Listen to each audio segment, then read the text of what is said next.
Thank you for coming.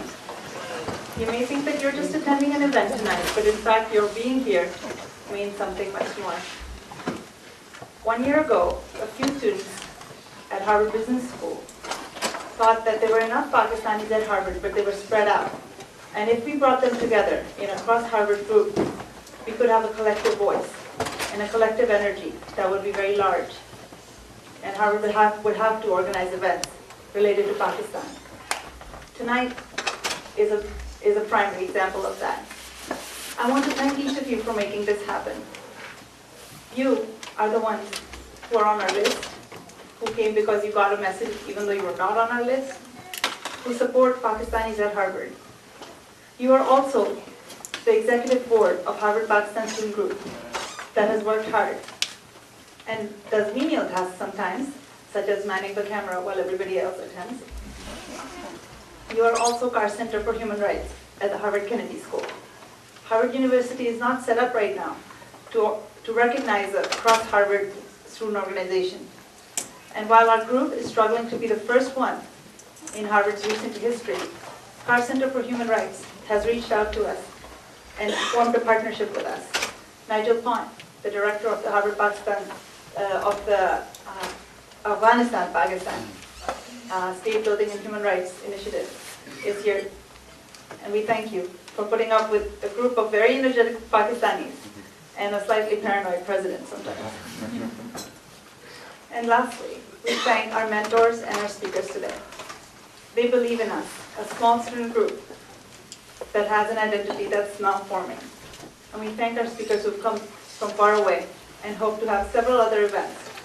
If you like today, please join our listserv, because there's a lot more coming. Thank you. Let's invite the speakers.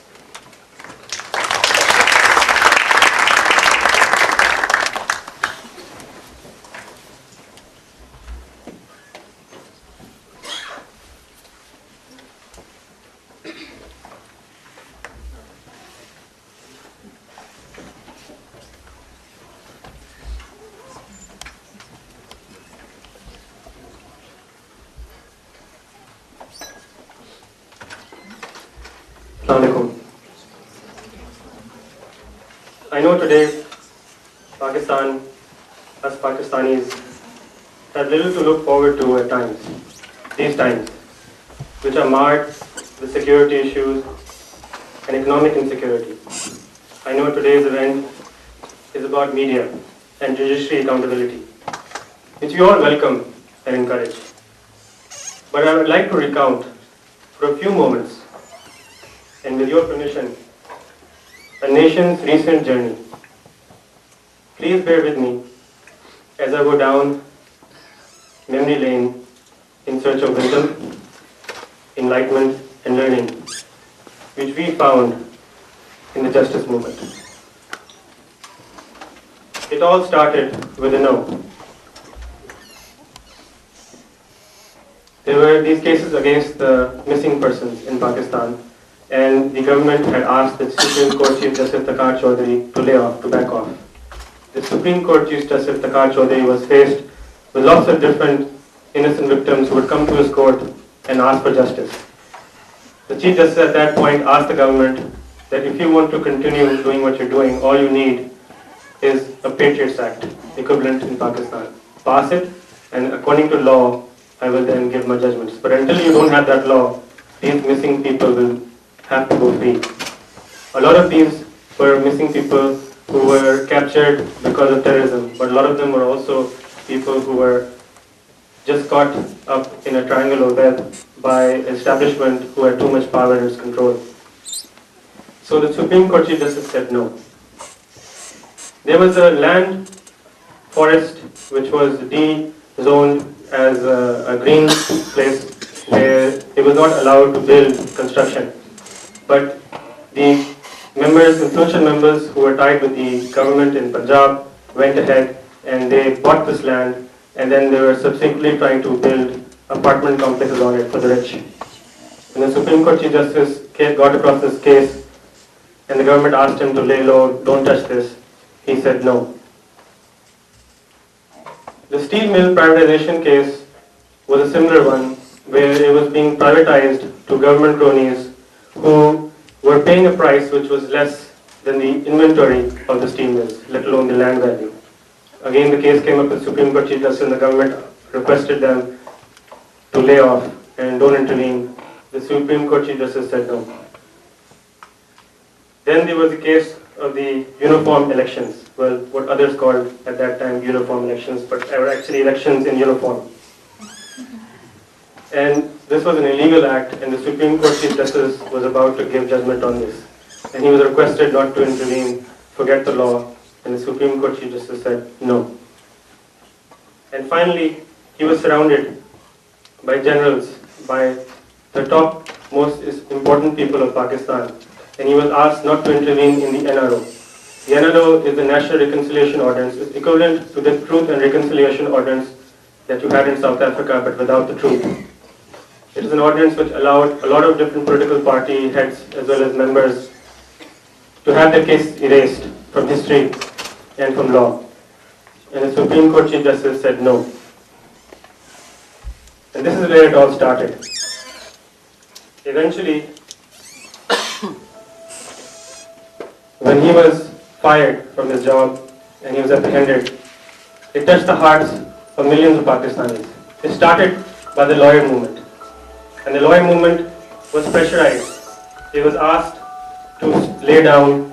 It was offered briberies as well as it was beaten. But they all said no.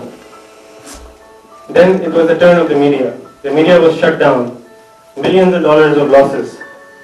And one by one, each of the media responded by saying no. Then the civil society joined in. And these are members from all over Pakistan. The rich, the poor, even burger students, which some of us are here, maybe including me. We all said no. We went out in the streets, people who thought were not supposed to have a conscience. And then the politicians joined, one by one. Politicians who you would think would never intervene together, who never believed in a single thing together. People as far left and as far right, they all joined together. From People's Party's Benazir to Nawaz Sharif, from people like Qazi Hussain Ahmed, who heads the religious right, as well as Imran Khan, who sometimes thinks he's on the religious right. And then the consciousness spread like wildfire. When the information minister, first time a minister resigned because of her consciousness, when the government asked her to shut down the media channels, she responded by saying no, out loud, loud and clear. The police officials who were asked to stop the long march, stop people from peacefully protesting, the police officials started saying no. And finally, the country saw what it took to take a grassroots movement and make it into a success. And for the first time in my country, the cost of indifference rose and the value of protest rose with it, which is a key and missing ingredient for democracy. The justice movement was started and ended by the desires of a whole nation, but it was led by one man. Aitzaz Saab. Saab means sir, so I think I'm actually trying to say Sir Aitzaz. You know, every time I see him, I feel like hugging him. It's because of the hope he gave me and my nation. At times when I get too depressed, when I hear the news, the bad news from my country. But then I remember to look back. I remember to look back, to look at the future. I look back at when the nation took its destiny into its own hands, and for a moment, just for a moment, we all know what it means for us. It means that we can do it again. And that is the ultimate hope for Pakistan. It's the demand side, and not just the supply side. And that reminds me of one last thing I'd like to share with you before we open it up to questions and discussion. And that is a character who is very near and dear to my heart and my team's heart, Mr. Jean. He is a weird kind of Jimmy the Cricket. He represents the conscience of our channel, or sometimes of the nation. And he came up as a mascot, and he sometimes likes to speak to the people of Pakistan. I would like to share with you some of the things that he said on March 16, 2009, after the Chief Justice was reinstated. It is based on this poem by Allama Iqbal. Allama Iqbal was the philosopher poet who first came up with the idea of Pakistan. And this poem is called Bol Teri Raza Kya Hai, and it is based on his poem, which basically talks about destiny and how man has full control over his destiny. You are free. You asked for free and fair elections and you got it. You asked for a dictator to go away and he did. You asked there to be a difference between lies and truth, and there was. You asked for restoration of an independent judiciary, and it happened. Imagine what else we can achieve. Imagine what else we can finally get for ourselves and our children, when all we have to do is ask for it. Nay, demand it. A simple, a great struggle like we did for the things above. And protest. Protest and demand.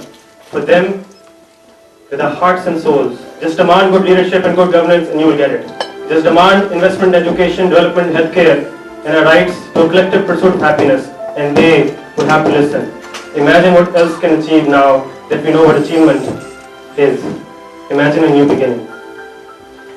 Mr. Jean, March 16, 2009.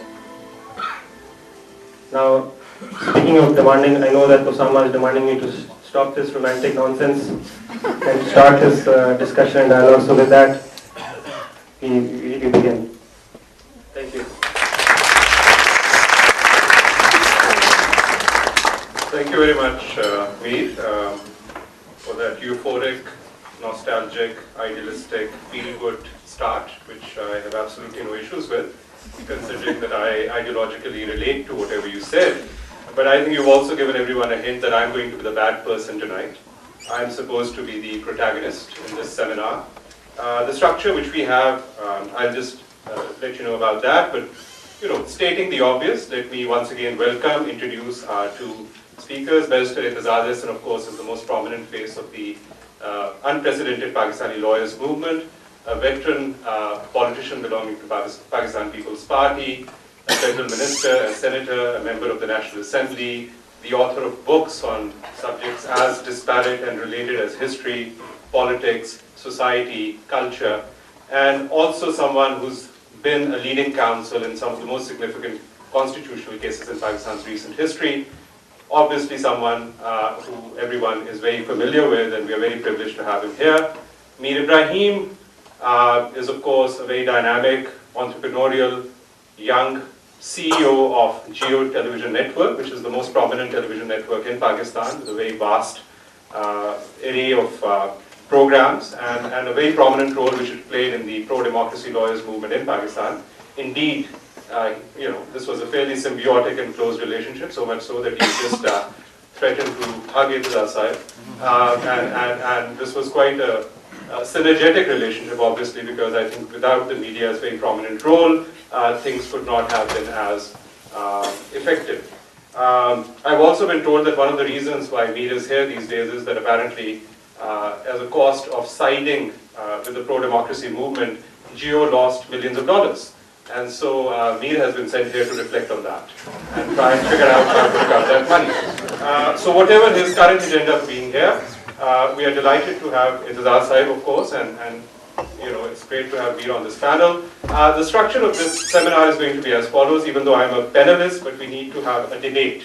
You can easily bracket all three of us into a pro-democracy, anti-Musharraf, pro-judiciary kind of a camp, but then what do we talk about? We can't play the video over and over. The second reason is that I think there are very serious questions which are being asked. In some ways, I'm playing this role as a spokesperson for naysayers or critics of the Pakistani legal, judicial system and also certain aspects of media. But I think as an academic, because I am an academic, I teach in Pakistan and my research actually focuses on justice sector reform, and I am actually trying to take a long-term view of history and a social perspective as to how the justice system works. I think there are several questions which are very much, they need to be asked. So with your permission, I'm going to direct some questions at you. I'm also going to apologize in advance if I intervene or interrupt if I feel that you're not really answering the question. Please feel free to take me to task if you feel I'm being unreasonable. We'll probably carry this on for an hour. We'll see if we've covered most of the basic and fundamental issues which need to be spoken about. And then we'll open it up to the audience for further input and feedback from them. So with that in mind, I'm going to ask with a relatively tame opening question. I'm going to request Aitzaz if he feels, to respond to the question, that does he feel that the positive energy and dynamic of hope created by the lawyers' movement is still existing? And does it have a role to play in future? And I ask this question with a specific reference to both the fact that the main target of the movement, of course, has been achieved. And lately, one might say that there have been some elements of discord, debate, division in terms of what more it should have achieved. So given that, where is the movement now and what's its next target? Well,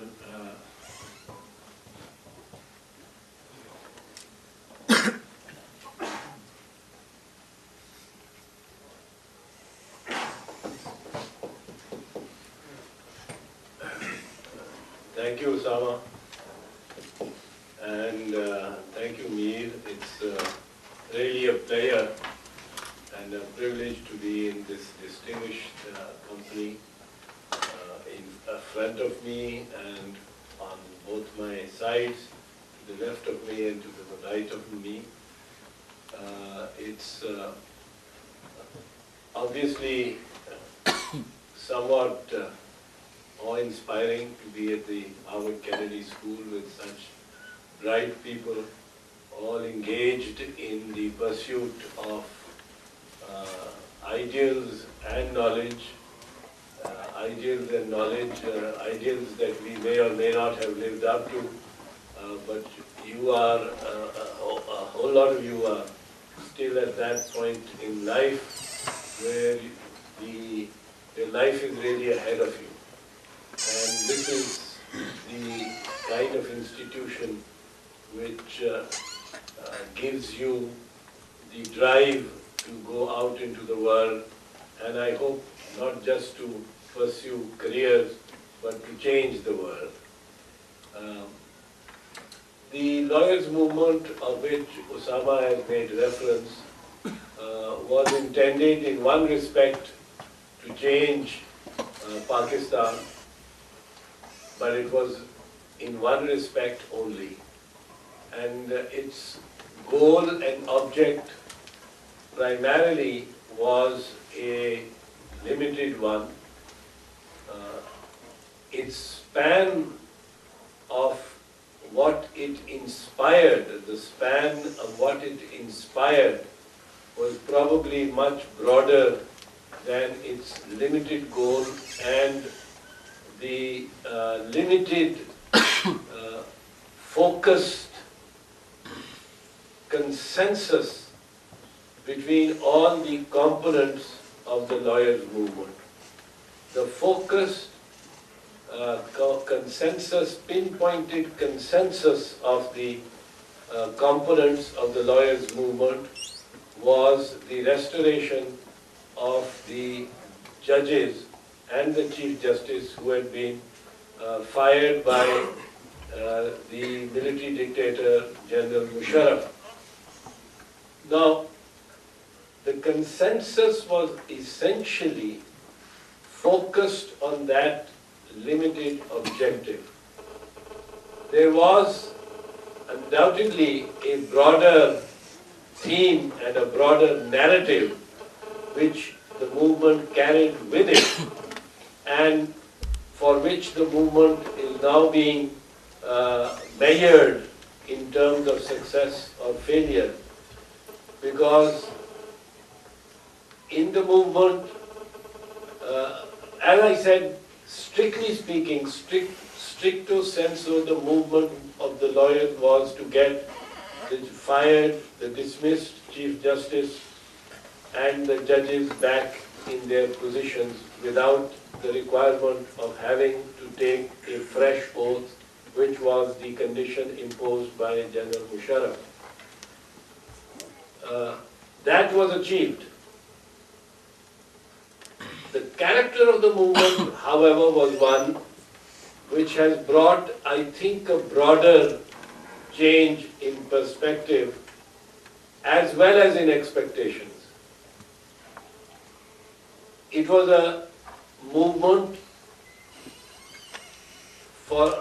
sustained over 2 long years, from March 2007 to March 2009, exactly 2 full years. It was a hugely popular movement. It was perhaps in the Islamic world, the only liberal in the British sense of the word, liberal in the American sense, I know can mean something which is a kind of amoral or but in the British sense, in the tradition of the liberal thinkers, it was liberal, it was moderate, it was plural, it was in pursuit of concepts, it was not in pursuit of power or the destruction or demolition of any government. It was a non-violent movement. It was in pursuit of moderate values and concepts like rule of law, like due process, like an independent judiciary, like equality before law. So it was a movement, a non-violent movement, perhaps the only hugely popular movement in the Islamic world, which was for liberal, moderate values, for which was a plural movement. There were Muslims, Hindus, Sikhs, Christians, Shias, Sunnis, Deobandis, Brahmis, all people of all persuasions, people of all political parties that joined the movement. So it was unique in that respect in the Islamic world, and it was non-violent and peaceful. The other significance of this movement, to my mind, is that it was a movement in the theatre of war. Pakistan is today in the theatre of war. But despite the fact that it was a movement in the theatre of war, the lawyers who were the engine and the vanguard of this movement, walking every Thursday, boycotting courts every Thursday and coming out all over Pakistan to walk to the streets, through the streets to the squares of the respective country they were, the respective city they were walking in their black suits and black ties, and leading the people and political cadres and workers with their party flags, diverse party flags. This was a movement in the theatre of war, and yet the lawyers carried with them no weapons except the weapons of the concepts of the Constitution. The deadliest weapons the lawyers carry are the writ petitions of habeas corpus. Can I give you some deadly statistics? I admit and I concede whatever you've said. I was in a very humble way part of those processions. They were completely peaceful, and there was violence which was used against them. But people may fairly ask that much ado about nothing. Why all this effort? What have we really restored? And I'm not just saying completely cynical people. Let me give you some statistics. So according to the National Justice Reform Policy, which has recently come out, so these are official Supreme Court statistics, there are 1.5 million cases pending in the Pakistani lower courts, and over 138,000 cases in the higher courts, the 4 high courts as well as the Supreme Court. I've looked at Transparency International, Asian Development Bank, Asia Foundation reports about perception of the judiciary amongst the Pakistani populace. These are people who actually come into contact with the courts, and there are some remarkable figures of almost 90% people having perception of corruption. All kinds of indicators have been used by these reports, and the story which emerges is not very positive. Faith in the ability of the courts to actually deliver justice, similar statistics. very interestingly speaking, if you look at the entire SWAT debacle and the Taliban sort of insurgency and then the military action, the main slogan being used by the Taliban in SWAT was that the current justice system does not work. But this is not just sloganeering on part of the SWAT Taliban. I mean, this is a perception which can be gauged if you look at a lot of these statistics. So the question is, there are two questions really. What have we really restored? I mean, the democratic ethos of the movement, its anti-autocracy passion, the self-sacrifice which the lawyers actually showed, and also the impetus which they created for a democratic dialogue in the country, those are highly praiseworthy endeavors, and nobody is taking the credit away. But the fact of the matter is, aren't these the same judges against whom the Supreme Court Bar Association actually came out with a white paper, I believe in 2005, about their lack of independence and their traditional sort of support of military regimes? I mean, much as you're right, I mean, this time they were taking a stance, so it needs to be supported. So what has fundamentally changed about the judiciary which can actually improve the plight of the common man in terms of his or her access to justice? What is the judiciary and the lawyers doing now which can actually change the situation? Osama, I envy your privilege and prerogative to interrupt. But I think that is, really putting the cart before the horse. How long has it been? For 60 years you have not objected really to the judicial system. You have not come out on the streets. We came out on the streets against a corrupt judicial system. For 2 years we sustained our marches. We kept on against police brutality and violence. We went to jails. We were thrown into dingy prison cells in the winters and months of burning months of summer. We have restored the judiciary, and it's April that the judiciary was really restored. In fact, it's still in the process of restoration. On the 31st of July was the judgment on the constitutionality of the vires of the military government and martial law and whatever General Musharraf had done. Sometimes I slip and say General Zia, but they superimpose each other. I've been in jails on both military dispensations. So, but whatever General Musharraf had done and earlier General Zia had done, the court ruled that as illegal on the 31st of July 2009. The court has ruled out and flushed out all the judges, the comprador judges who took oath under the military dispensation in violation and in violence of the oath that they had earlier taken. Each judge had taken an oath, to defend, protect and uphold the Constitution. But when the military dictator required the judges to take a second oath, if they wanted to continue in office, the words to protect, I hereby swear to protect, uphold and defend the Constitution of Pakistan were omitted, excised from that. All those judges have been purged as of the beginning of this month. So we are just beginning. We are just putting the blocks in place as yet. Give us time. I mean, you've been impatient with all this. Of course, there are several 100,000 cases pending in the courts, and that's the legacy that we have to, again, also the delays of the law, the corruption in the lower judiciary, subordinate judiciary. We have to address that, and I am sure the judiciary under the Chief Justice is going to address it, and this is one of the primary concerns of the justices, restored justices at this moment. This is one of the primary concerns.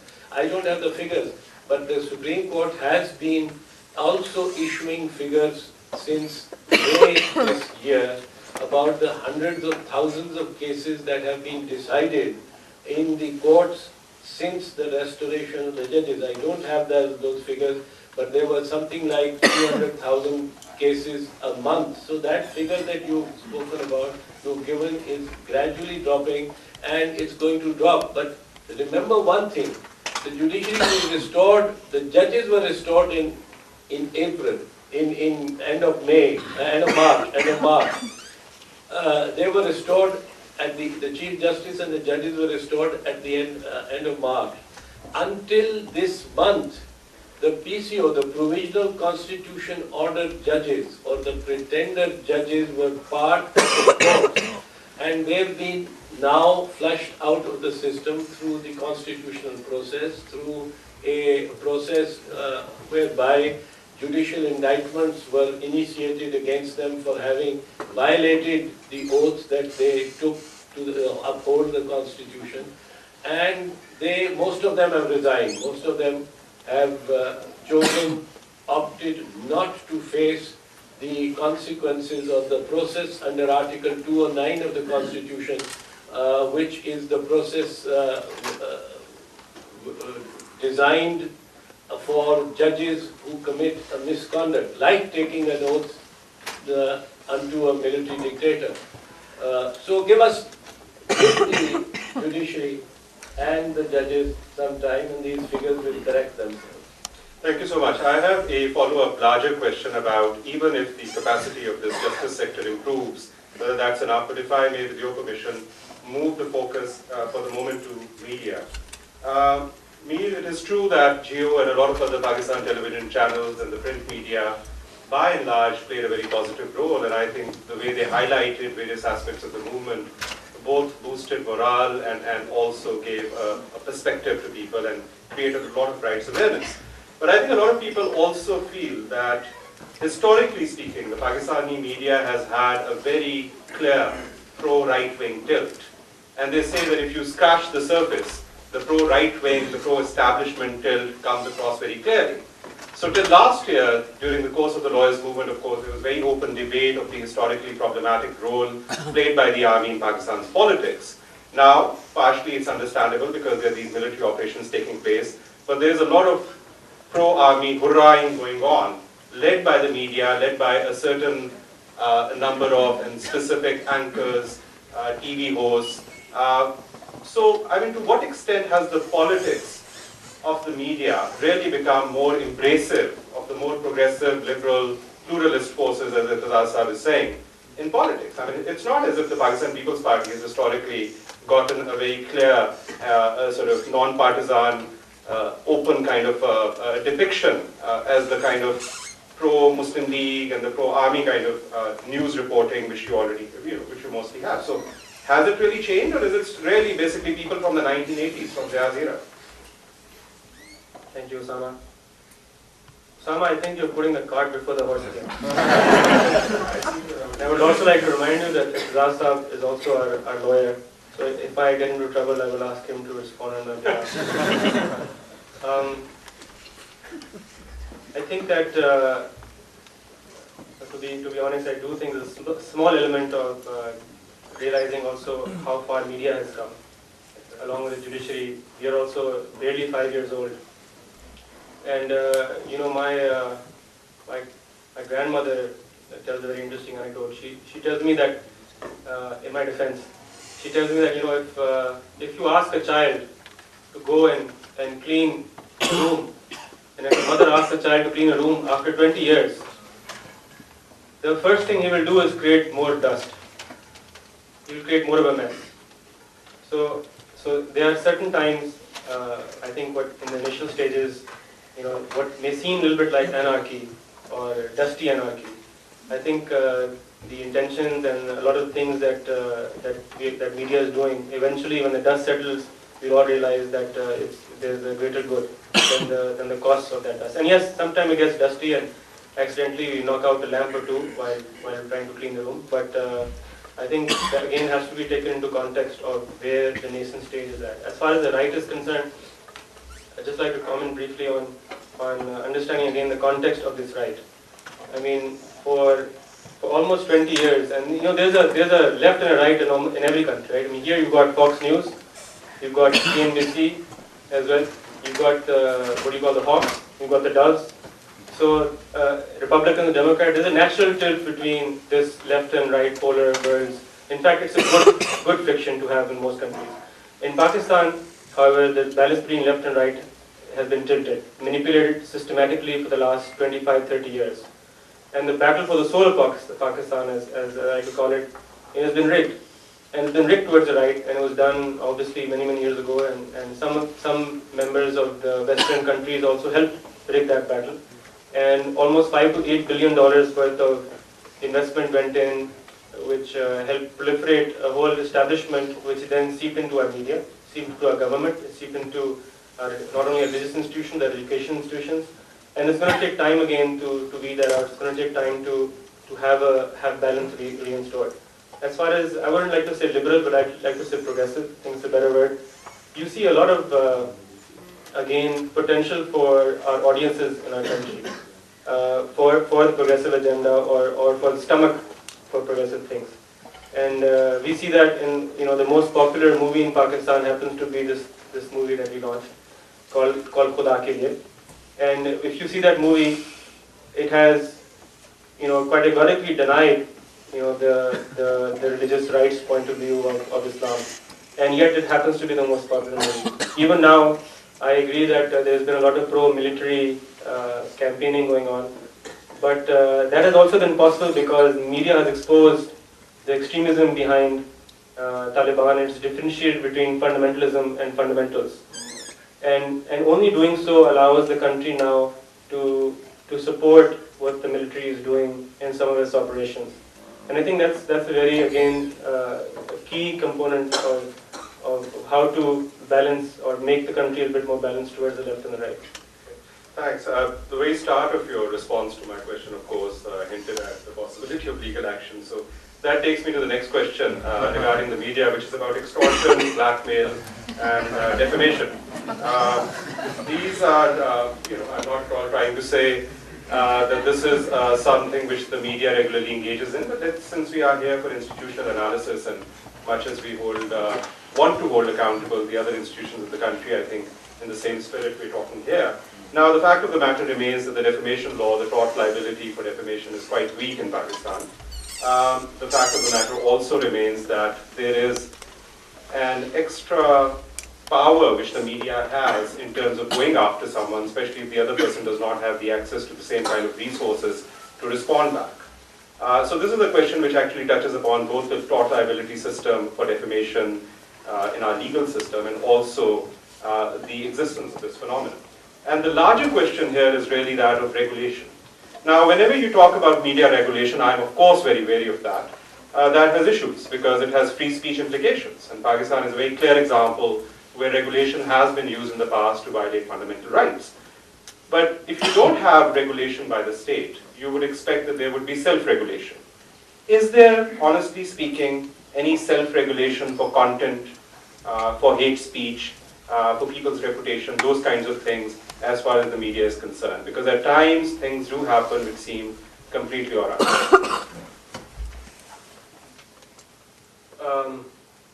In one of my recent classes here, after a lecture that the professor was giving, I raised my hand and I said, "Professor, I'm confused." And he replied back by saying, "This may be progress for you." I thought I should have gotten offended, but he later on explained, and confusion is a good thing. It means that you understand that you don't have answers to everything.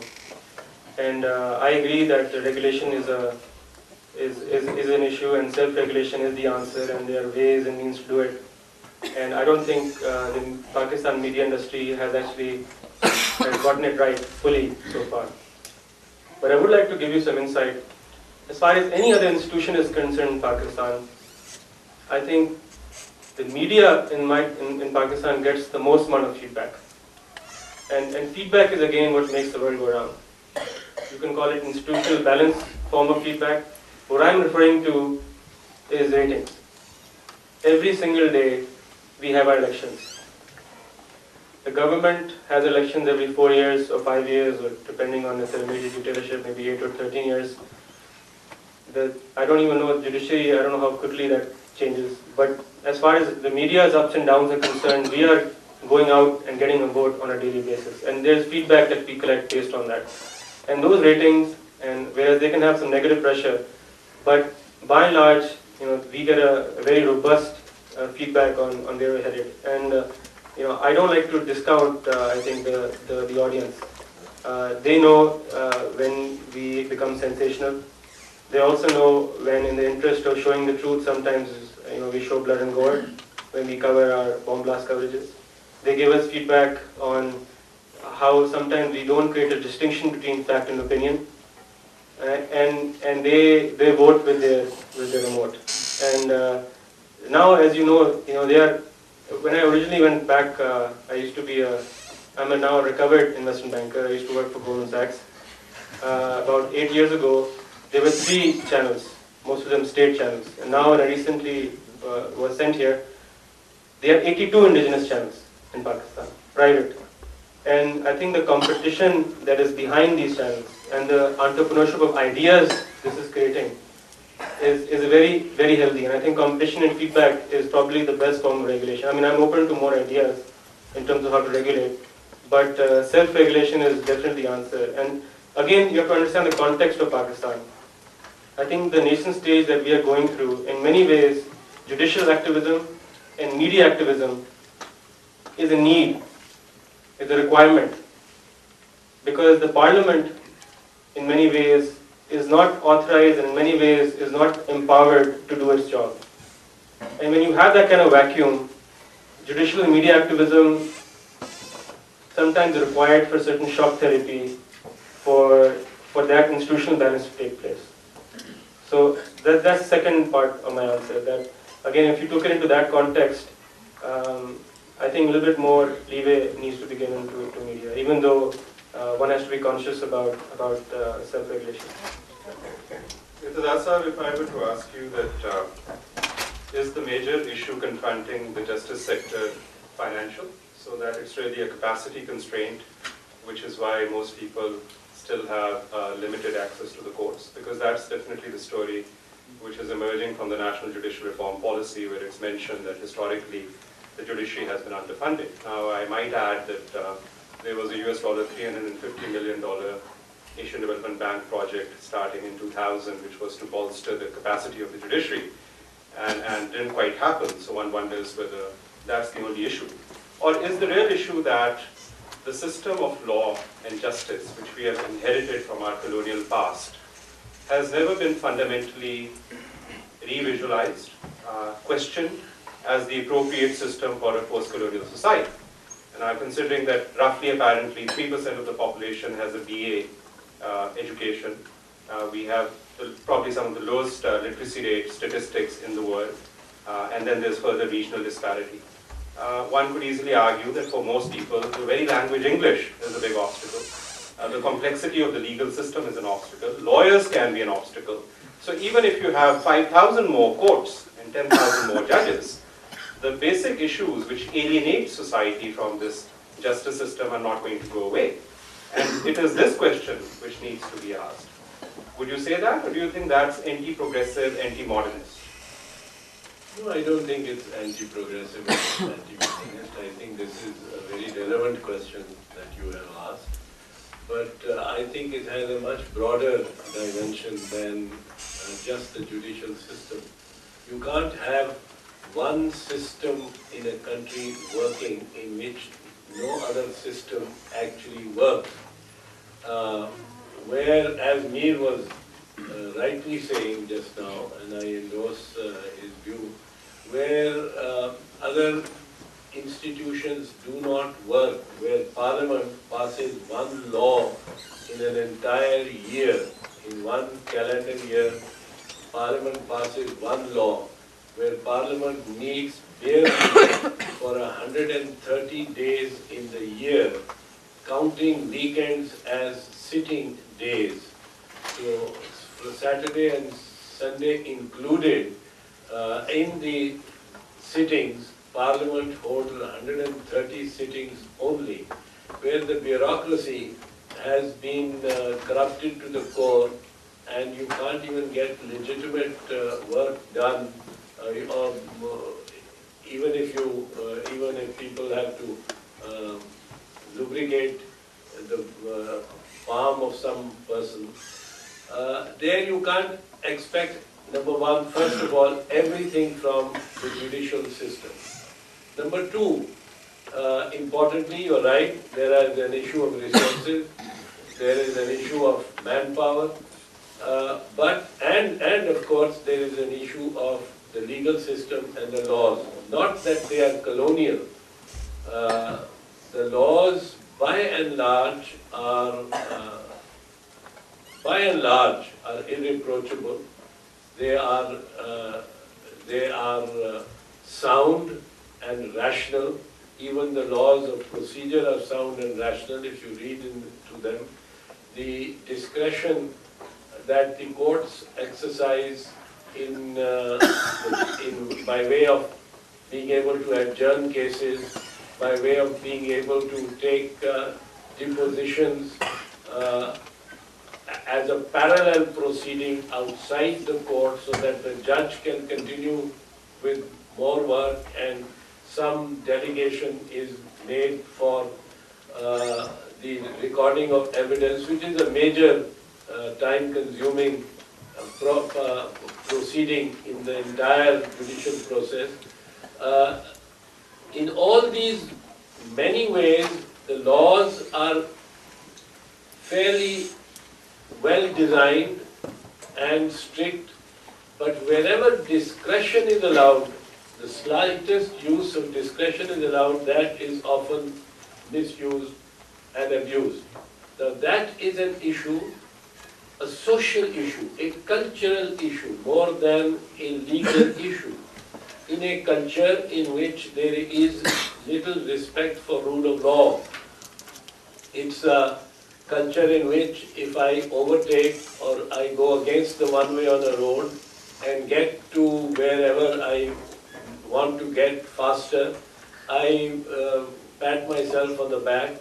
It's a culture in which if at a railway crossing the traffic has stopped on both ways, all 6 lanes on both sides are peopled by cars, so that when the gate finally, the railway crossing gate finally opens, traffic gets mangled.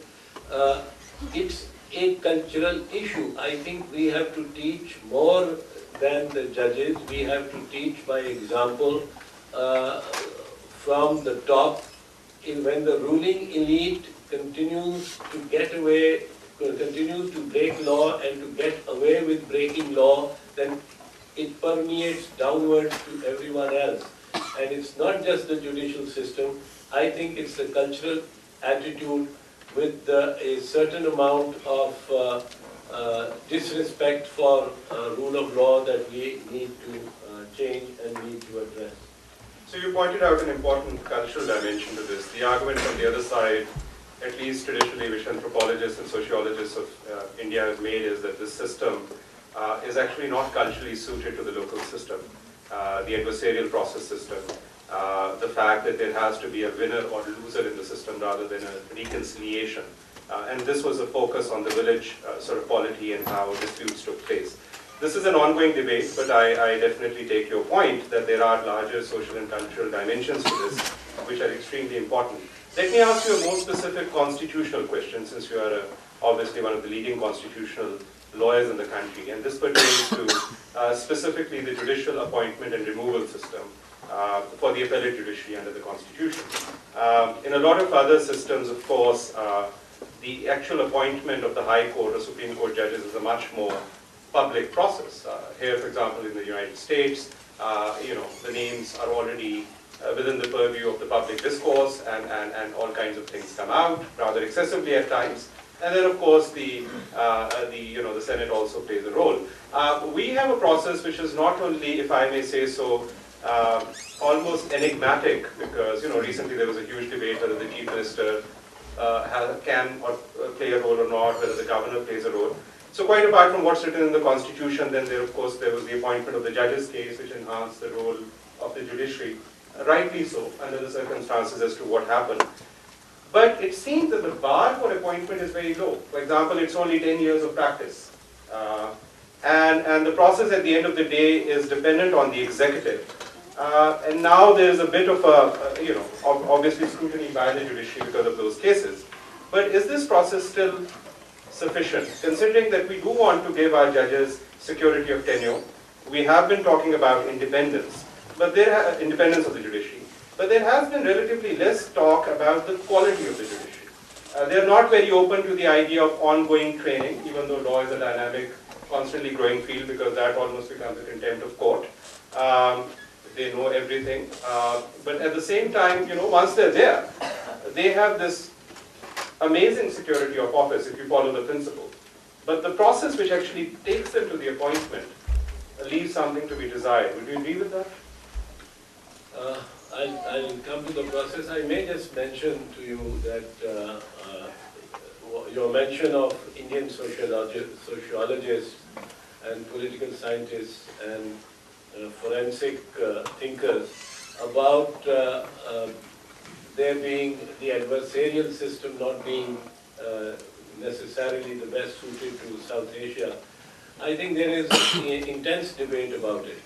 And I think the inquisitorial system that Europe, for instance, is probably less suited, would probably be less suited to our culture. Although both systems, adversarial as well as the inquisitorial or the common law and the civil law systems, have great merit on their own, intrinsic merit. But we also have the alternate dispute resolution system, which is not only been introduced, which has always been a part of the civil process in Pakistan, and you can resort to it if you wish to, or if the court desires that be undertaken. So the ADR is already there, but it is being reinforced by the reinstated judiciary. I know that from the judicial policy that has recently been announced. Coming to your issue on the judicial appointments, I have always personally had deep reservations about the process that we follow. The process that we follow, for the sake of the audience here, who may not be familiar, obviously, for obvious reasons, even Pakistanis may not be quite familiar with the process of appointment of judges in Pakistan, has traditionally been an executive-oriented process. The head of the executive of a province, for the High Court of that province, receives names from the Chief Justice of the province and gives his opinion on the list provided by the Chief Justice and sends it to the federal government. In the federal government, the law ministry vets those names, sends a recommendation to the Prime Minister. The Prime Minister goes through them, sends them to the Chief Justice. The Chief Justice then, having deliberated on the names that have been initiated by the Chief Justice of the Provincial High Court, sends them back to the Prime Minister with deletions or additions or his comments, and then they go to the President for appointment and confirmation. There is, of course, no legislative intervention in that. No committee, like here the Senate committee, goes through several kinds of senior appointments, including those of the Supreme Court judges. There has been controversy. In the 1990s, there was controversy when the Prime Minister consulted the Chief Justice, because the Constitution said the President shall, in consultation with the Chief Justice, appoint judges. Now, the Prime Minister would consult the Chief Justice. The Chief Justice would send back the names, recommending some, not recommending others, and the Prime Minister would then ignore completely the advice of the Chief Justice and say, since the Chief Justice has been consulted, I appoint A, B, C, D, E, and G. So the consultation was considered meaningless. You just consult and do what you want. In 1996, the Supreme Court held in what came to be known as the judge's case, the famous case, that the Chief Justice's advice was binding, consultation was binding on the Prime Minister and the President. It was not consultation, mere consultation simpliciter, it was advice being given by the Chief Justice which would be binding on the President. And then they formulated certain rules on if the two Chief Justices, the lower Chief Justice and the higher Chief Justice, they disagreed what would happen. But consultation was, following an Indian precedent, held to be binding on the executive. So this became the judiciary's reserve. I was against that also because I went public with that, saying that this way judges would beget judges. And you know, again there could be favoritism, and judiciary can't beget judges. There has to be some association of the bar has to be associated, legislatures have to be associated.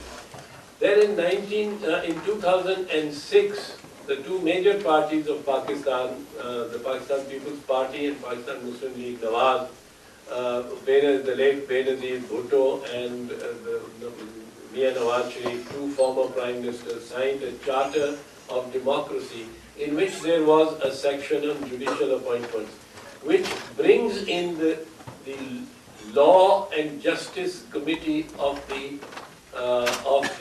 Parliament, or alternatively, a special committee of Parliament to vet the names after the two Chief Justices have formulated their opinions. This would of course require a constitutional amendment to make it effective. And I believe the constitutional reforms that are being now considered by Raza Rabbani, by the committee headed by Raza Rabbani, Senator Raza Rabbani, are informed of this particular demand and of this particular provision of the Charter of Democracy, and are trying to craft a system which would bring in the bar associations as well as the legislators into the process. Thank you.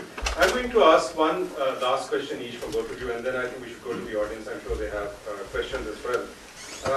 My question for you is that there is an impression that there are certain white elephants which the media doesn't quite touch. I mean, it has become much more critical and in a very positive way, but there are no-go areas. I mean, if you want me to elaborate, I can elaborate on that, but I think you've understood what I'm saying. Now, is that impression true? Are there actual pressures or reasons why that is the case? Linked to this question is the question that to what extent is the media, and especially the newspaper industry, for example, still dependent on the government for ads, for procuring newsprint? Are those real pressures which obviously have an impact? I mean, I've been a journalist in the past as well. I've seen some things which cause me to wonder how independent the editorial policy actually is. So I guess both the reliance on the government, and so this is different from ideology. I'm talking here about financial, logistical reliance on the government, and also no-go areas where media doesn't really talk as open. Yeah, you know, we get asked a lot, so is there freedom of speech in Pakistan?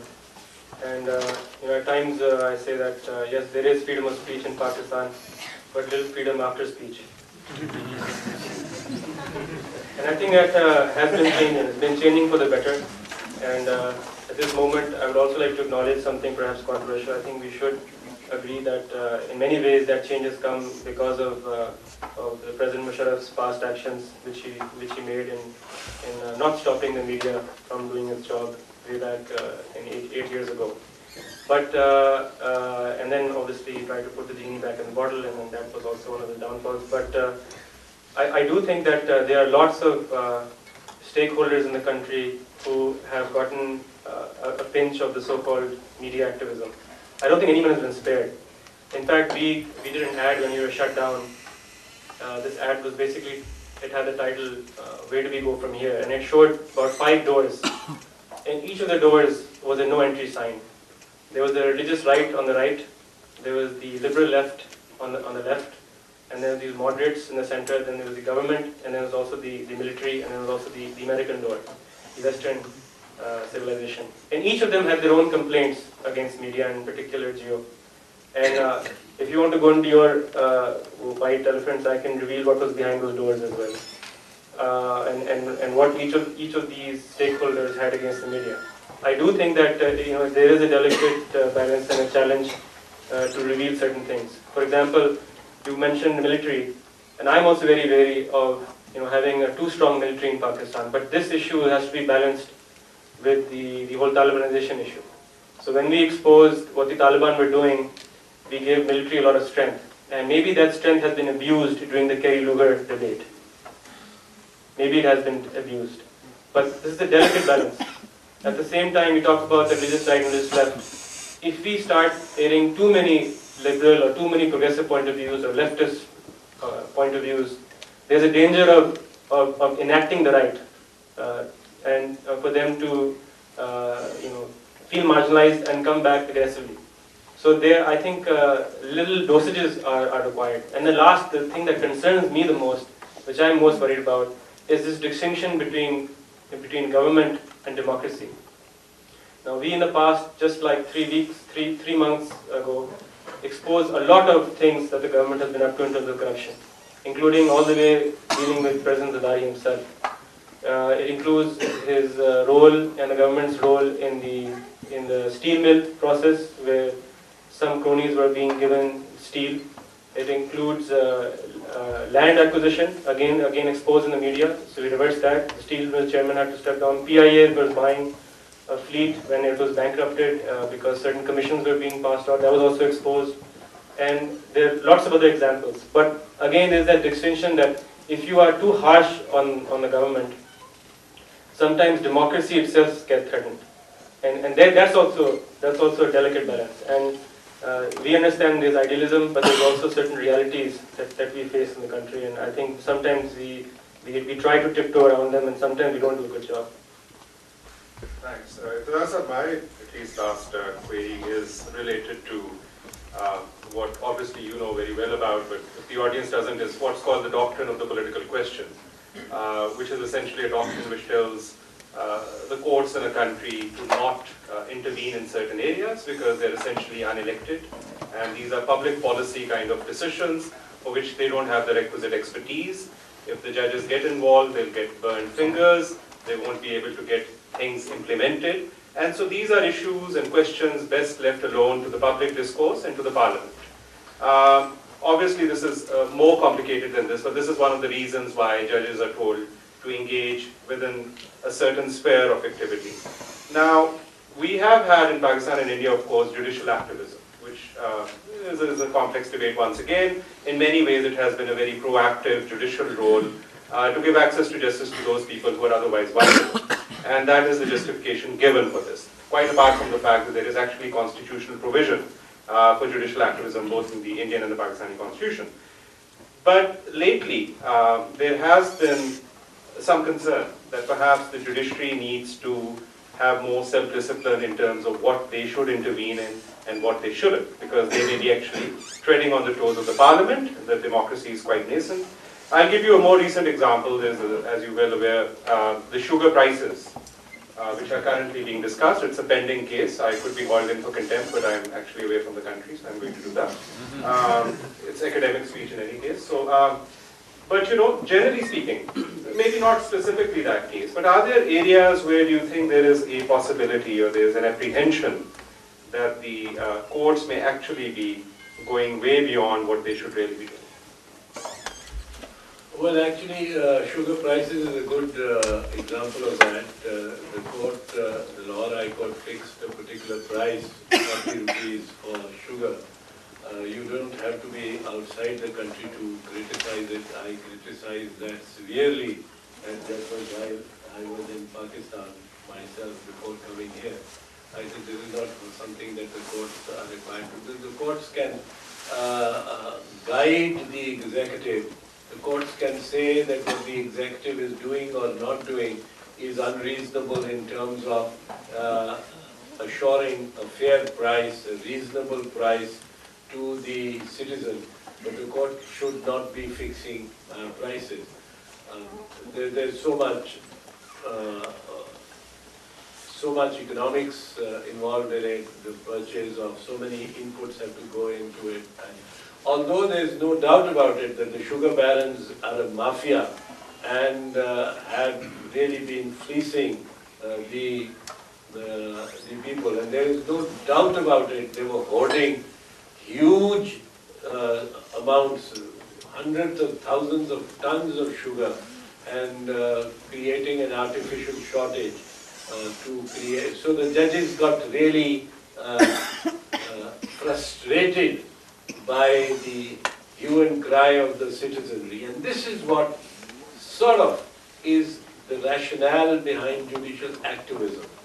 It may not be the justification of judicial activism, for judicial activism, but it is the rationale. You can reason it out in the sense that where the executive is inactive, where Parliament does not perform its functions, then the limb,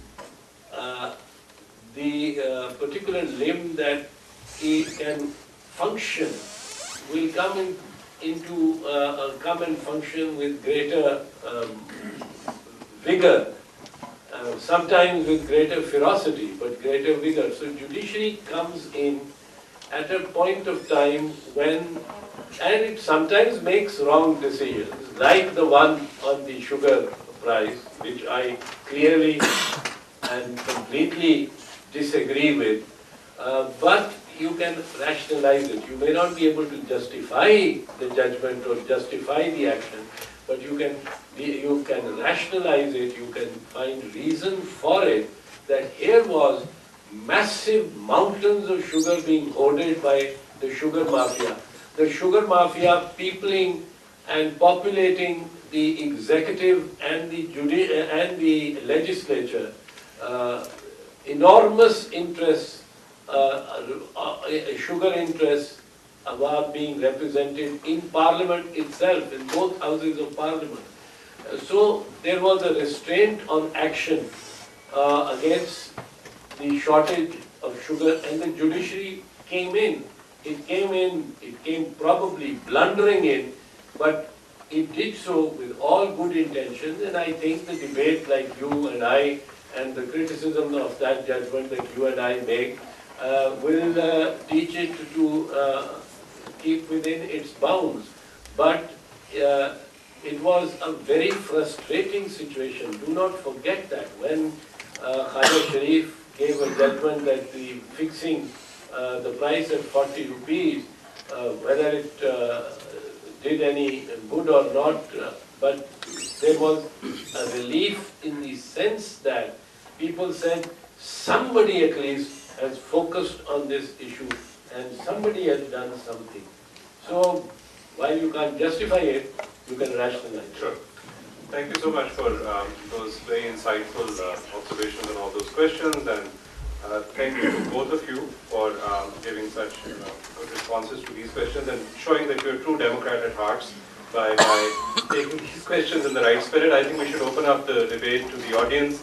I would request that when we wind it up, I would request both of you if you want to have a concluding remark which you think is something which is a takeaway from today's session, because we've spoken about a lot of disparate and yet connected themes. If you could kindly raise your hand.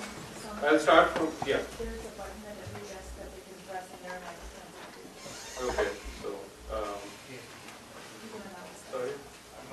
You don't have a desk, so you can't speak. I'll start from here, then I'll come here, and then, so you can have it. Please, and then Thank you. The first part of the question is for Amir, and for Amir. Does you feel impeded in its coverage of military operations in SWAT type of state? And the second part of the question is for Aitzaz. Does the judiciary have the power to give the media greater access and to call into question military actions? So your first question was about SWAT or Waziristan? Well, SWAT, we began with a lot of access, and eventually, however, there were curfews placed in. But we had local people on the ground in SWAT. SWAT again is very much part of Pakistan and has infrastructure and had a workforce of the government, institutions that were operating somewhat. So even when during the curfew, we had people on the ground who could in ways report back to us, and there were some lines of communication which were sent to us. Waziristan is a completely different issue. We don't have anyone there. And very few will admit even if they do have some people there. So, we are blind at the moment, and we will have to trust the judgment of the military. They're not even allowing embedded journalists at this time. And it is of concern, but again it's that balancing act that comes in. In a state of war, especially the kind that we are going through, the question comes up and is brought up by the military, perhaps rightly so, to what extent does media supervision threaten the operation, A, from both the position of different or wrong kinds of information getting in the hands of the wrong people, as well as emotional journalism taking place. Now this is their point of view. I still feel that media will not learn unless it is allowed to make those mistakes. But some people in Pakistan think that those mistakes should not be allowed. It will be too expensive. I'm not sure how the judiciary and what role they can play on this, and Rahman can perhaps illuminate. Well, quite frankly, Ahmad, I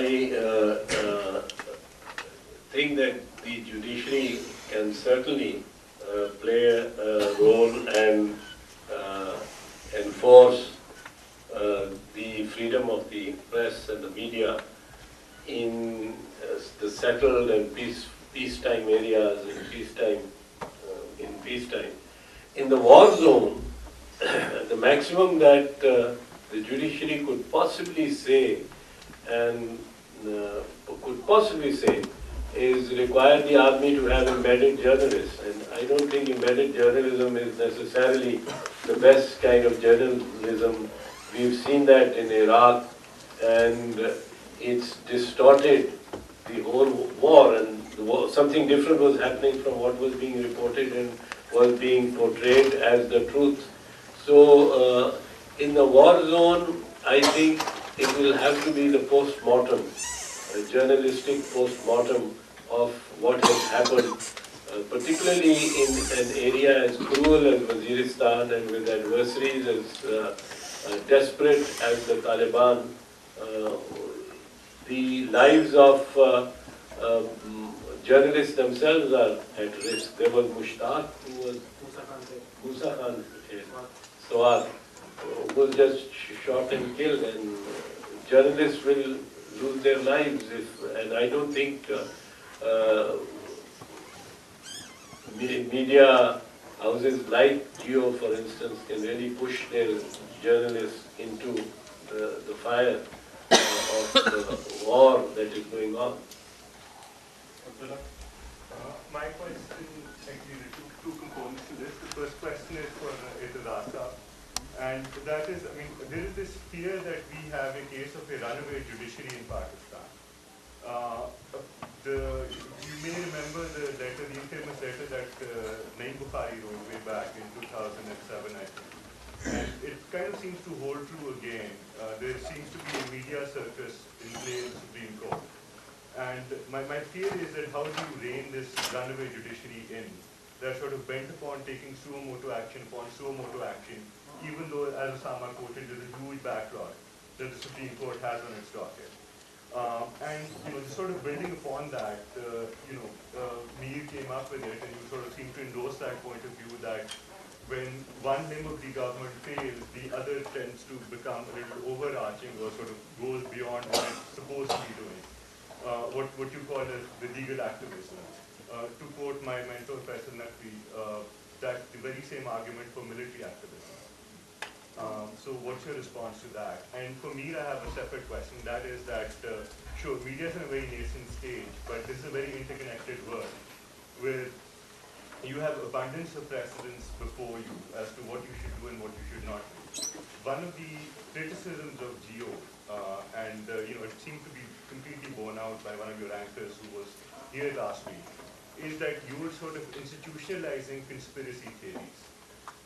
In this sort of day when the country is in a very perilous state, you kind of systematically endorse conspiracy theories and keep a solid and a positive national consensus from building, which, at the highest level you must know is the right way to go. And your reaction to that? I think the reference is to someone whose last name is the same as your first name. Well, first of all, I'm very fond of Faisal Naqvi. Let me say that straight away. He's a very bright young lawyer. But people who have not been a part of the lawyers' movement, who stood by and let it go past, who have not shared the experience, do not know and kind of realize the passion which we have for judicial activism and the despise that we have for military activism. So they are not the same. Let me be very clear on that. The army is, it's not just an argument that judicial activism on the basis of other limbs failing can justify military activism. I don't think anybody mistakes it except those who are either not part of the lawyers' movement or were against the lawyers' movement. Faisal was not against the lawyers' movement, but he was never a part of it. He was never in the thick of it. He was never. That argument I do not take too seriously, because I think everybody understands the relevance of judicial activism and so to say the unconstitutionality of military activism. I don't think the one necessarily provides an argument or logic or rationale or reason for the matter. As far as conspiracy theories are concerned, many people say that all Pakistanis are born with 2 PhDs, one in conspiracy theory, one in criticism. And that also sounds good. And I agree that we need to be conscious of this and tone things down. But at the same time, and I'm a big arguer of against conspiracy theories back home. And then they create a conspiracy theory about that as well. There are very few reasons to believe that are being provided, and the people whose job it is to combat those conspiracy theories sometimes are just absent, if not absent-minded. I give you examples of the American embassy in Pakistan. And not that any particular person is not doing a good job there, but not a single US representative is available to us in our talk shows. Not a single US representative. And we are longing for the day when, forget the fact that I wish they could speak in Urdu, forget the fact that I wish they could think in Urdu, but they are just not available to us to answer not only conspiracy theories, but to answer legitimate questions in a timely fashion. I give you this example of, I think what you might be referring to is this Black Hawk and a couple of other Blackwater issues.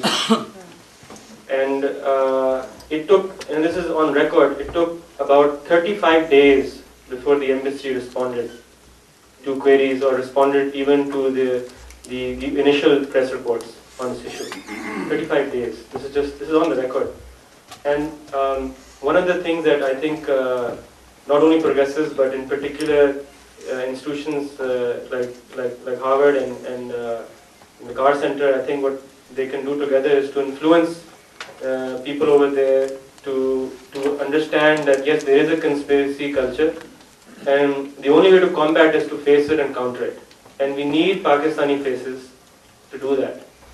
They need to come up with a frequently asked questions conspiracy document They need to be PhDs on that document. They need to come face the music. They need to come on our talk shows. They need to hold press conferences.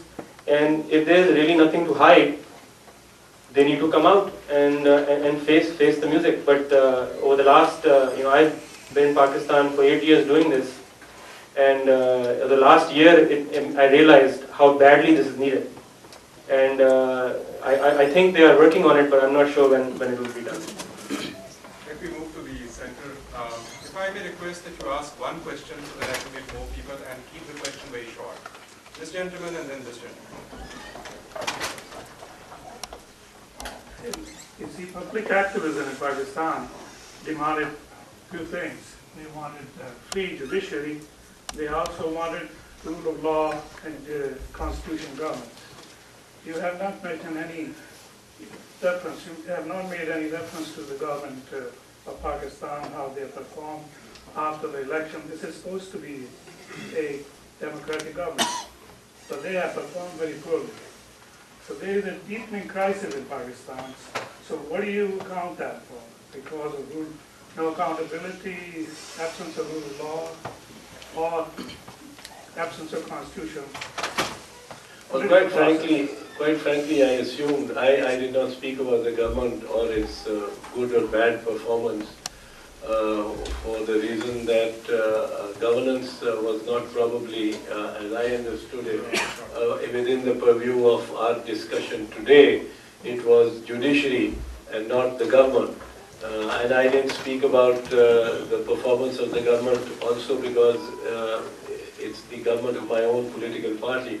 So you may have views about that which may or may not be shared by me, but that apart, quite frankly, I think if you speak about governance, that's a separate issue from 18th of February 2008 right up to the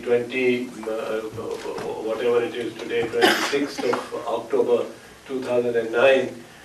That would really require a different, distinct get-together and sitting to discuss the performance of the government. We were talking of the judiciary. That is why I did not speak of governance of the government or rule of law in terms of its governance aspect. I spoke about it more in terms of its judicial aspect. I'm sorry if I did not speak about the government or the governance. I think the participants are going to informally be available for a conversation after this, so we can talk about. Can you mention anything about constitution? No, we spoke. May I intervene here? I think there were so many issues. They are interlinked. You're right, but quite often what happens in these Pakistani debates is that you talk about each and everything, and you get embroiled in current affairs, and then it goes on to personality politics. We deliberately wanted to talk institutionally. We wanted to focus on the lawyers and the judiciary because we had the privilege of having Aitzaz here, who's of course deeply been involved with that. We can talk about politics, we can talk about perhaps democratic but incompetent governments. They don't have to be, it's not mutually exclusive. But if I may move to the next person, we'll have this conversation later. Could you please go ahead? Yes, hi, thank you both for coming. It's really wonderful to have you here. So I have a question for Aitzaz.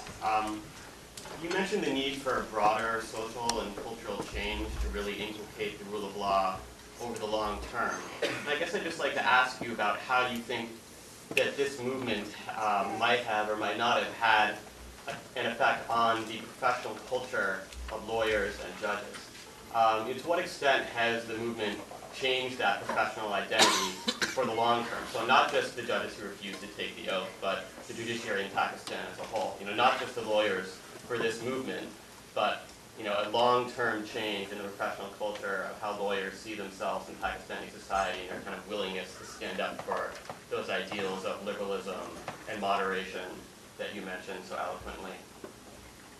Well, that's a good question, I must say, and I think that ought to be addressed within the scope of this seminar and the last few minutes that remain.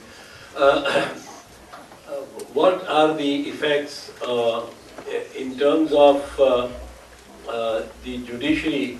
I think more important than the reinstatement of the Chief Justice on the 16th of March actually on the 22nd of March 2009, has been the more recent decision and judgment of indicting those judges who, the errant judges, who had taken an oath contrary to the oath they had solemnly sworn in the first instance.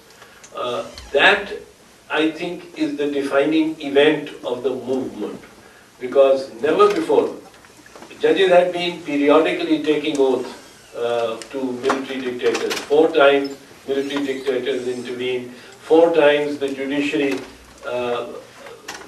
really actually legitimized the rule, following a dictate of a case in 1958. In 1958 was the first time that martial law was imposed in Pakistan.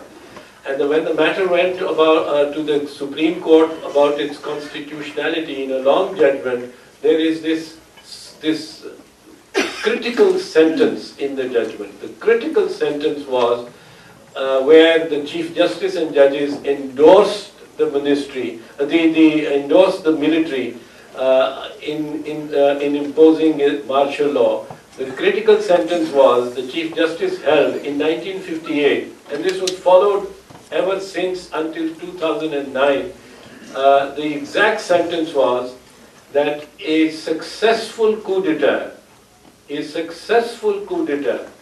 is an internationally recognized legal method of changing a government. Now, for lawyers, this was actually a rule of international law. It probably is not any more longer, but was then a rule of international law, where third states, looking at a country in which has been taken over by the military, decides whether to deal with the military or not, and decides, is it effective rule? Is the government effective? Are the people rising against it? Has it established itself? If it has, we will talk to this government and recognize the government. Now, the rule of international law was imported into domestic law, and the judges continued to follow it until this year, on the 31st of July 2009, and then on the 28th of September 2009, when the follow-up detailed judgment came and the judges were ousted. So I think it will have a profound effect. So far, the success ethic was one that mattered. And the judges were cool about it because I took oaths and I continued in office as judge or as Chief Justice. I took oath in violation of the oath I had taken earlier, but nothing happened to me. I was still a judge. There were lawyers appearing before me, continuing to say, call me my lord, my lord, my lord, and and your lordship. This is the first defining event where judges have actually been thrown out through a constitutional process for having betrayed their oath. The second point about the social factors is that the movement, I did mention that it was focused on the reinstatement of the judges, but it had a much broader aspect. The broader aspect has been the lawyers, the kind of dream that has been placed in the eyes of people on a reformed state, a transformed state. And we are in the process of transformation. And these many things, awkward things will happen in the process of transformation. From a national security state, this is a big step, and the judgment is a big step in converting it into a welfare state. Pakistan went wrong in the 50s, becoming a national security state, paranoid about neighbors, paranoid about the enemy, paranoid about security, and everything went, all the resources, and they were rare and few to come by, but started going into the national security establishment and its people. Now I think this will be a transformation phase, and the lawyers brought the consciousness to the people that we need a welfare state, not a national security state. Finally, Oriana Flacci, the Italian-born French journalist, interviewed many people, top leaders of the world. She died about a couple of years ago, and she interviewed Kissinger, interviewed Ho Chi Minh, interviewed Khomeini, interviewed Chu Enlai, the Prime Minister of China. She interviewed Ali Bhutto. In her interview with Chu Enlai, and only a Chinese could have given a response like that, she asked him the question. It's a rambling interview about so many things. So she asked the question of Chu Enlai, the then Prime Minister of China in 1974, what, Mr. Prime Minister, in your estimation, have been the effects of the French Revolution? And his reply was, the Prime Minister pondered for a moment, she writes in parentheses, and then said, too early to say. Too early to say. Okay, any final, okay, so I'm going to move to this side, you and then the person at the back, and then do we, Mariam, have time for more questions or we wind up after this? Well, we have refreshments outside. I think people should be... After these two questions? Yeah, after these two. After these two questions, I'm going to request both of Ahsan and Mir if they have any parting or concluding comments, then please. So, within the context of institutional, judicial, political change, I'd like you to shed some light on what you think are the most pressing changes that we need within the legal profession itself in terms of legal education, qualifications for practice, and generally the conduct of lawyers in and outside of court. Oh, very vast subject. I could have spoken all the 1.5 hours. Yeah. No, I think in education, of course, much is needed. It's still the road system, it's still the laws. The manner of teaching, more important than the syllabus. We have to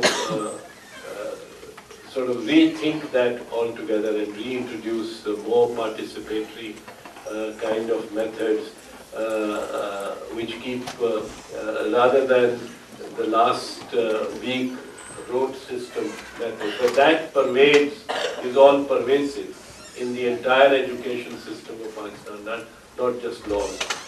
I'm just trying to be as brief as possible. The conduct of the lawyers, I think far more discipline has to be imposed. The law is also already there. The law of the Legal Practitioners and Bar Councils Act has a comprehensive procedure and process, and probably there are few other professions which have a statute providing for disciplinary processes. The media, for instance, does not really have any such body. The Institute of Chartered Accountants has it, but not with a statutory basis like the lawyers. The PMDC medical profession has it, but not as rigid and strict and clear as the lawyers. So the lawyers have the law, but they have to enforce it better. As far as the courts are concerned, I think what the Chief Justice and the judges and the Chief Justices of the High Court have to address is corruption and delays in the lower courts. And that's a massive effort. That's going to be Aegean stables being washed by Hercules. The rivers will have to be, diverted to wash that. But it is possible, it can be done. And I have great hope that it will be done. Gentleman at the back. I wanted to ask a question to Mr. Ahsan about the idea of the perception of legitimacy of the judiciary court. I come from Indonesia, a country with some quite compelling parallels to Pakistan as well. We're also recovering from a dictatorship, and our court systems are also very much in trouble. I believe only one other institution is considered more corrupt, and that's the police department in my country. And judicial reform we've tried to do this for about 10 years, but in my opinion it has quite spectacularly failed in many ways. And And the one kind of ray of light that is only now becoming more obvious is when the government decided to set up a separate court to deal specifically with corruption issues. But this single court, which was completely independent from the judiciary system, actually restored a lot of the faith and legitimacy back into the judiciary system as a whole. So what I wanted to ask was that, are there any efforts in Pakistan of embarking in such a project, creating a new independent court with which to get high-profile corruption offenders or whatnot, and whether this is even feasible in the current situation in Pakistan? Well, corruption, you mean courts, anti-corruption courts, courts that would address corruption in the bureaucracy and the police, or courts that would address corruption in the courts? Both. Well, anti-corruption courts, courts that address corruption in the system itself, in the bureaucracy, in the police, in the state. We've had special courts, all manner of special courts for that. Repeatedly, the anti-corruption establishment courts, then the Aitzaz courts, then the accountability courts, then the National Accountability Bureau courts. We've had a series of such courts. They don't really seem to have helped too much. Now we have the issue of the National Reconciliation Ordinance and Indemnity Law, which is going to set repeal laws, earlier laws of setting up corruption courts and judgments by corruption courts. I think our experiment with special courts as a whole has been disappointing. Special courts of any manner whatsoever really haven't provided justice or law to the citizen. I think we have to strengthen these ordinary courts and that system and the ordinary law, a law for everyone, and strengthen it, flush out all possible means of delay from the courts and from the practices followed by the lawyers and the litigants, and try to, as I said earlier to this young lady's question, this is a colossal mess, a colossal Herculean mess, which requires Herculean effort. I think we are on the road to addressing it, but there is no easy, quick solution to it. So I think that pretty much sums up. I'd like to just add. Sure, sure. I want to ask a question to the Aitzaz. Before that, I'd like to make a couple of quick comments. One, feedback is really the only and it's the best way for anyone to improve. So we have declared, when we were shut down for those 90 days, we did a lot of soul searching, and we asked ourselves some very difficult questions, questions we usually ask others. And we created a constitution for some of our principles. Those principles are posted on the web now. They're available at geo.tv/asul. Asul means principles. I would welcome your feedback. We have tried to be honest, and we have declared both our biases as well as areas where we cannot hold a bias against. So we welcome your feedback there. And I think one of the tougher questions that we need to ask, too, with the right and the left issue that you brought up also, Osama, I think in reference to the real media jihad. For many years now, we've enjoyed a pretty good party, but I think the real media jihad now should be focused on bringing relevant issues back to Pakistan's mainstream discourse. And there's too much time being spent on squabbling and political aspirations of people and political parties and a lot of the things that go behind the scenes with personalities. And I think these elections have proved to us that now we are moving slowly towards real issues. I think 2012 is going to be probably the best election that we're ever going to face in Pakistan. I think it'll be elections of issues and agendas for the first time that the country will face. And our real media jihad would be to make sure that the number one agenda item on those elections should be fought over based on education, on healthcare, on infrastructure, on the economy. And we have failed in the past 2 elections to do that. Education itself was less than 3% of all political discourse that took place during the run-up of the elections. I'm counting 6 months to the day of the elections. And no matter how good media thinks it is doing, I think this is the area we need to more focus on, and we are trying our best to do that. Last, I would like to add that, and I'm coming towards my question, the Long March was really a time period where it affords us to be idealistic, and it's difficult to afford idealism in Pakistan. It affords us to be idealistic because it really does make the cost of indifference a lot higher, and increases the value of protest for normal citizens of our country. And this long march that was done, I think it made us all realize what is possible, what is achievable, and that's a little bit of the demand side of the issue that I was talking about on behalf of Mr. GM. My question to my Aitzaz Saab is that when is the next long march going to take place to save the political process and to save democracy? When is the next long march going to take place to save his political party, the Pakistan's People Party? And he may not want to answer this question, but I think all of us would like to encourage him to reflect on it. Thank you very much, Mir. I will certainly reflect on that. Thanks everybody, and particularly Mir and Osama for the privilege of being seated between such sharp minds and concerned people. And one last thing that I'm going to say about Mir, he's been so generous, not only to me and to Osama, but he's been so generous to Pervez Musharraf. He said all the freedom of the press was given during Musharraf's I thanked him for not stopping it. Not stopping it. But for 90 days, Musharraf blocked Geo completely, and I was in prison at that time.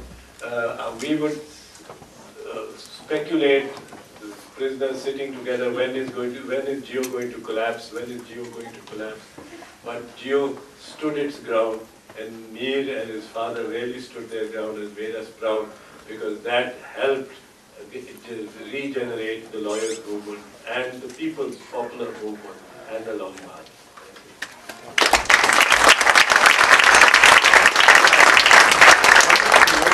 Which is a message of realism about recognizing the challenges, but also one of hope.